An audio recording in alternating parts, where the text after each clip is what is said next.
Welcome back my video में आप सबका स्वागत है। मेरे चैनल में आप सबका वेलकम है। दोस्तों, आज इसलिए लेट हो गया। कल मैंने बताया था ना मेरी तबीयत ख़राब है। मैं हॉस्पिटल में थी, मुझे डिप लगी और उसके बाद मैं ठीक हुई हूँ। आज 11 मतलब 10 साढ़े 10 बजे मैं घर आई हूँ। उसके बाद अभी मैंने कहा वीडियो शूट कर लेती हूँ। हस्बैंड ऑफिस जा चुके हैं, बच्चों को उन्होंने ही स्कूल भेजा।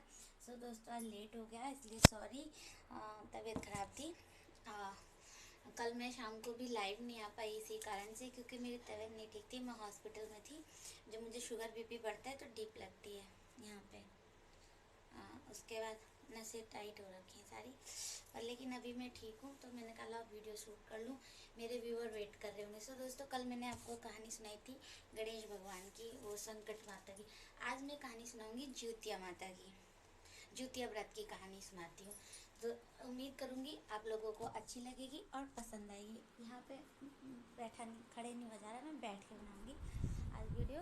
दोस्तों, इसके लिए क्षमा करें। तो सबसे पहले जय श्री कृष्णा, राधे राधे और ज्योतिया माता की जय हो। ज्योतिया माता की कहानी सुनते वक्त बहुत शांत चित होकर सुननी चाहिए। तो मैं आपको बता रही हूँ और आप लोग सुनिए। एक नगर था, उसमें राजा रानी रहते थे, मतलब बहुत सारे लोग रहते थे। तो और उसी नगर में एक पाकड़ का पेड़ था। उस पेड़ के नीचे सियारिन रहती थी और ऊपर चील रहती थी। वो दोनों बहुत अच्छी मित्र भी थी। तो एक दिन वो दोनों वो पेड़ पे ऊपर बैठी थी चील, और सियारिन नीचे बैठी थी। उन्होंने देखा कई औरतें बैठ के पाकड़ के पेड़ के नीचे पूजा कर रही हैं। फिर उन्होंने वो कथा सुनी उनकी और उन्होंने देखा, तो उन दोनों ने भी प्रण किया व्रत करने का और दोनों ने व्रत कर लिया। अगले साल जब व्रत आया तो उन्होंने व्रत कर लिया। व्रत करते वक्त व्रत का पूरा मतलब चील भी व्रत में थी, सियारिन भी व्रत में थी। पर उसी साल उस गांव का राजा मतलब एक नगर का साहूकार ख़त्म हो जाता है, मतलब मर जाता है। तो लोग उसको जलाने के लिए उसी पाकड़ के पेड़ के पास लाते हैं, उसी जंगल में जहाँ सियारिन और चील रहती हैं। तो और जला दिया जाता है उसकी लाश को, और वो जलता छोड़ चले जाते हैं वहाँ से लोग। तो और इतनी देर में मतलब वो लाश जल नहीं पाती है और बारिश हो जाती है। तो आधी जलती है, आधी नहीं जलती। ऐसा सियारिन और वो दोनों चील दोनों व्रत में भी थी, लेकिन कुछ समय तक सियारिन बर्दाश्त नहीं कर पाई भूख, और वो अध जली लाश खा लेती है। चील ये सब ऊपर बैठ के देख रही होती है और कर भी क्या सकती थी। लेकिन फिर उसने सुबह व्रत का पारण किया, और इसके मतलब व्रत का पारण किया, और इसके व्रत करने के कारण उन दोनों को अगले जन्म में मनुष्य का तन मिला, और वो दोनों एक पंडित के घर में दो बहन बन के पैदा हुई। चील जो है वो बनी लीलावती, उसका नाम रखा गया, और सियारिन जो थी उसका नाम भानुमति रखा गया। दोनों समय के पश्चात बड़ी होती गई, पर वो पूर्व जन्म का सब भूल चुकी थी कि वो सहेलियाँ थी, उन्होंने क्या क्या किया, साथ में खेला कूदा, सब वो भूल चुकी थी। और भानुमति लीलावती से बहुत जलती थी, अपनी बहन से बहुत चिढ़ती थी, सियारिन जो थी। उसके बाद लीलावती बड़ी थी तो उसकी शादी खोजी जाने लगी, तो उसकी शादी गांव में ही गरीब परिवार में हो गई। चली गई। भानुमति को ये बहुत अच्छा लगा कि वो गरीब है।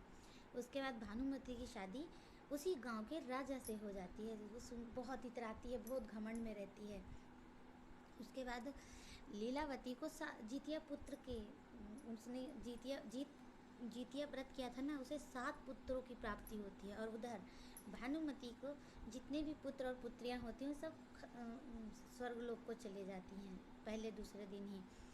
ऐसा क्यों होता है? क्योंकि उसने जो व्रत खंडित कर दिया था वही प्रभाव के कारण।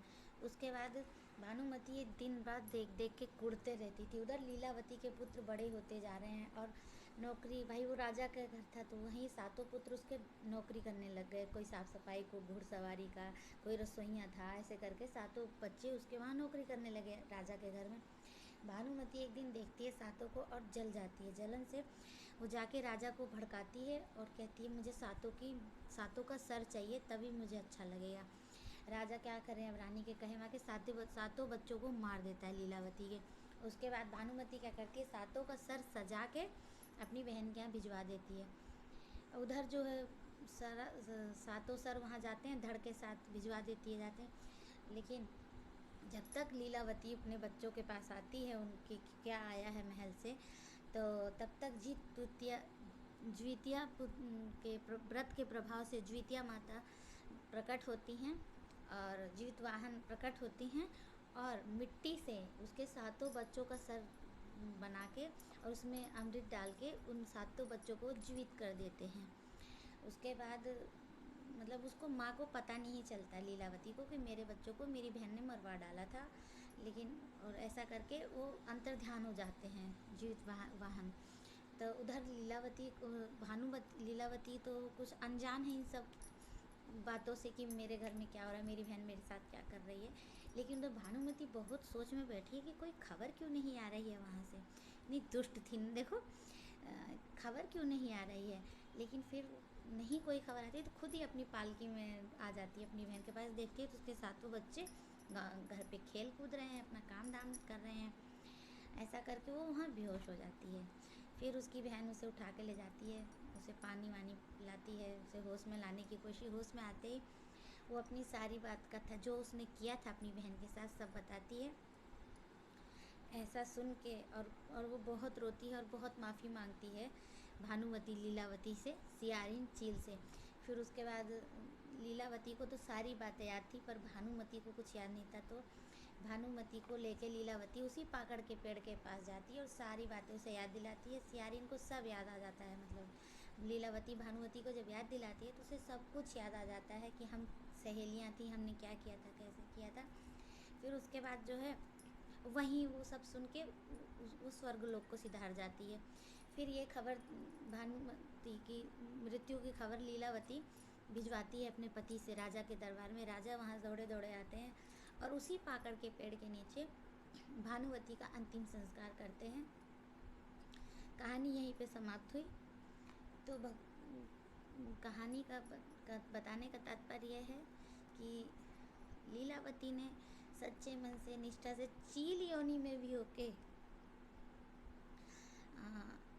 अपना यश कीर्ति बढ़ाई। अगले जन्म में आके 7 पुत्र की प्राप्ति हुई उसे और अपनी बहन को भी उसने अच्छी बुद्धि सिखाई।